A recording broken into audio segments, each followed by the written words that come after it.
officiellement pour l'ouverture donc de cette 9e édition, puisque depuis des années maintenant, ce sont les expositions qui ouvrent la séquence du festival, bien avant donc les 5 jours de projection.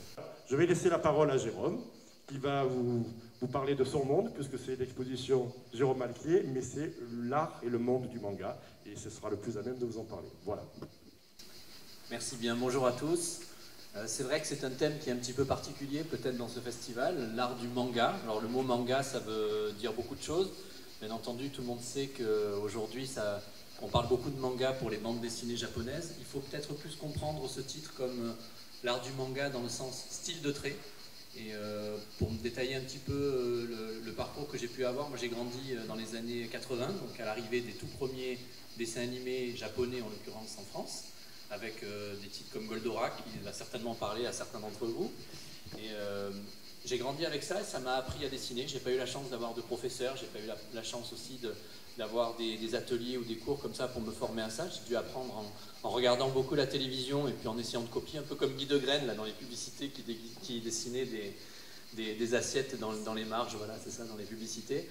Moi, je faisais un petit peu ça, je dessinais des personnages de dessins animés dans mes marges. J'ai appris à dessiner comme ça, et puis j'ai un jour eu la possibilité de vivre de ma passion, avec des chemins un petit peu de traverse pour y arriver. Et aujourd'hui, j'ai ce style graphique qui est très emprunté de cette culture japonaise. Et en fait, ce style de trait, c'est ça que je voulais vraiment mettre en avant dans le mot manga du titre. Pas forcément de la bande dessinée japonaise, parce que je ne fais pas de bande dessinée japonaise ou même française au format manga, puisque de la bande dessinée j'en fais, mais vraiment classiquement de la bande dessinée franco-belge, comme on appelle, européenne en tout cas. Mais le style graphique est vraiment très très présent avec une culture japonaise toujours omniprésente dans mes pages. C'est ça que je vais essayer de vous faire découvrir au travers de l'exposition. J'ai ramené plein de choses, de la bande dessinée numérique, des tableaux, des illustrations, beaucoup de choses aussi en rapport avec les dessins animés, beaucoup de créations personnelles. J'espère que vous passerez un bon moment à visiter l'exposition. Il y a évidemment beaucoup de liens avec le cinéma, parce que quand on parle de manga, on parle de la version papier, mais on parle aussi de la version à l'écran, et donc petit écran, mais aussi le grand écran, beaucoup de films d'animation. Bien entendu, ils seront mis à l'honneur aussi dans l'exposition.